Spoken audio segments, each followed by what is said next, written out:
"What are you doing here?" Black, "Wait outside like the animal you are." The receptionist shouted at the woman as he dragged her by the arm toward the exit. What he didn't know was that in a few minutes, she would be in control, and she was going to change his life.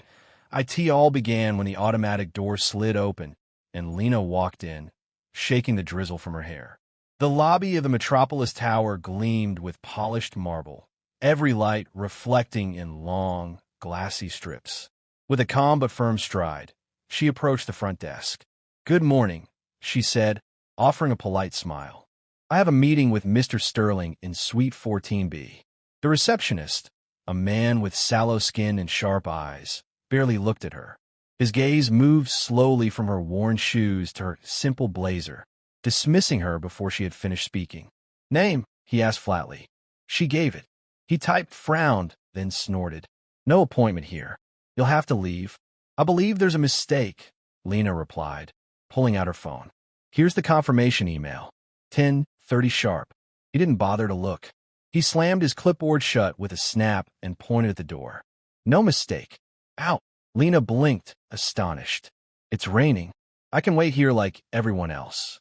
The man leaned forward, smirking. "Rules are rules. We don't let just anyone linger here." His tone carried a sting, as though her presence alone was an intrusion. "Sir, please," she insisted, stepping closer. That was when he snapped, his voice rising, harsh and venomous. "Look, Black, don't insist.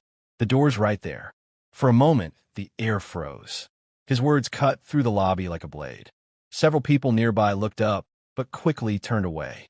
The receptionist straightened his tie, satisfied, as if he had restored order.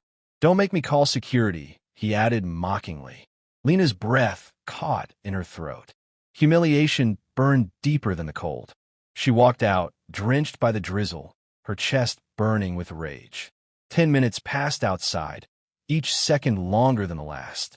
She knew this meeting could change everything for her career. She would not surrender it to one man's arrogance. At 10:20, she marched back inside. The receptionist's scowl deepened. "You again? What part of outside don't you understand?" "I'm not asking to go upstairs," she said evenly. "I just want to wait inside until my appointment." He laughed coldly. "Important to you?" "Maybe, but not to anyone else." "Listen carefully, Black. You're not staying." Her voice trembled but held firm. "I beg your pardon. This place," he gestured to the marble hall, "is for people who matter. You don't." Lena stood her ground. "There's space in here. I'm not moving." His chair screeched as he rose, his shadow looming. "Dense, aren't you?" He rounded the desk, his grip tightening on her arm. She tried to pull free. "Let me go." "You're trash," he hissed, "and trash stays outside." He shoved her toward the glass door, rain splattering against her face as she stumbled into the street. Her heart pounded, the humiliation burning deeper than the cold. Yet she refused to be defeated. T10:25. She stepped forward again, determination replacing fear. The receptionist blocked the door like a guard dog. "One more step, and I'll make sure you never come back." She glared at him through the glass. "You don't decide that." And then, suddenly, the side door opened. A tall man in a tailored suit walked briskly through, checking his watch. His salt and pepper hair caught the lobby lights. "Mr. Sterling, has the woman from my 10:30 arrived?" he asked, not looking up. The receptionist's voice was smooth, assured. "No, sir, she hasn't." Lena's pulse surged. This was her moment. She stepped closer, rain dripping from her coat. "I'm right here, Mr. Sterling. I arrived 30 minutes ago." The words cut the air. Sterling turned, his eyes narrowing at the sight of her, drenched, makeup streaked, her entire presence screaming of endurance. His confusion deepened into something darker. The receptionist froze, his face paling. He began, but Lena's voice rang out. "He saw me come in. I told him about our appointment. He ordered me into the rain, saying I wasn't people who matter. And when I refused, he grabbed me. He told me I was trash." Sterling's expression hardened, his jaw set like stone. He turned toward the receptionist. "What is she talking about?" The man faltered. "No, sir." She misunderstood, but Sterling raised his hand. Silence. The lobby stilled, all eyes on them. Lena stepped inside, water dripping onto the marble floor.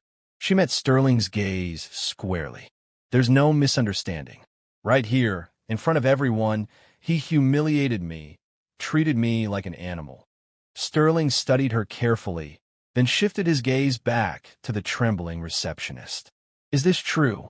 The man opened his mouth, but nothing came out. The weight of the moment pressed down like a storm about to break. Lena's breath quickened. Every humiliation, every second in the rain, had brought her to this point. She could feel the balance tipping. One word from Sterling, and everything might change. Sterling inhaled sharply. Miss Lena, he said at last, his tone softer, measured. On behalf of this company, I must... But before he could finish, a woman's voice echoed from deeper in the corridor. Mr. Sterling, we need to talk now.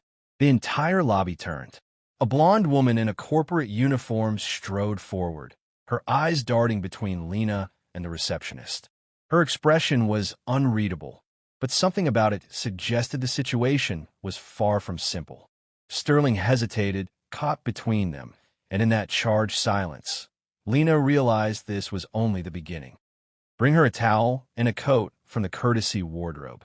She can't stay like this, the blonde woman commanded. Marta hurried to the back closet while Lena stood frozen, water dripping from her hands, her heart racing. For the first time since stepping inside Metropolis Tower, someone had actually seen her. Sterling's gaze snapped to the receptionist, sharp as a blade. Stay right here. We'll have a serious conversation in a moment. The man opened his mouth, but Sterling raised a hand. Not now. Turning to Lena, his tone softened. Come with me before the meeting. I want to hear everything from you directly. Marta returned with a white towel and a dark wool coat. Here, ma'am, she said respectfully. Lena accepted them, her eyes still fixed on the receptionist. He looked down, stripped of his authority. Sterling gestured toward the hall. After you, Lena. You're my priority now. Inside his office, the door closed, muting the lobby's whispers. Lena sank into a leather chair, the coat draped over her shoulders. Droplets fell from her hair, darkening the carpet. Sterling sat across the desk, hands clasped. His severity was gone, replaced by concern and shame. Lena, he said quietly, tell me everything. She inhaled and recounted it all. The dismissal, the refusal to check her confirmation, the insults, the dragging to the door. Her words were steady, but her voice trembled. When she finished, silence lingered. Sterling rubbed his face, disbelief shadowing his expression. I can't believe this happened. In my company, Lena met his eyes. After what I endured, I'm not sure I should sign with you. I've never been humiliated like that. Sterling leaned forward, his voice heavy. Please, Lena, I am so sorry. If I had known, he would already be gone. What happened is inexcusable. No one, client or visitor, will ever be treated that way again. He will face consequences immediately. That I promise. His voice cracked faintly. I can't undo this, but I can ensure it never happens again. Let me prove this company is more than one man's prejudice. She studied him, gauging whether his words were genuine or just damage control. At last, she spoke. I'll sign on one condition. Sterling straightened. Name it. That man, she said firmly. I cannot trust a company that keeps him. If you want my signature, he must be gone today. Sterling's jaw tightened. He nodded. You're right. Before the day is over, you won't work here again. He rose, extending his hand. Your voice matters here. By speaking up, you've ensured this never repeats. She shook his hand. Then we have a deal. On my terms. Sterling's faint smile held respect, not arrogance. When they returned to the lobby, the receptionist still sat at his desk, head down. Sterling's voice was cold, final. Come with me. Minutes later, the man reappeared carrying a cardboard box, a plant, a framed photo, a few scattered items. A guard escorted him toward the exit. At the door, he paused, his eyes locked on Lena's, blazing with hatred, a silent vow of vengeance. Lena did not flinch. She met his stare calmly, chin high. The door shut, severing him from the world he had guarded so viciously. Sterling approached, subdued. Thank you for staying, Lena. And again, my deepest apologies.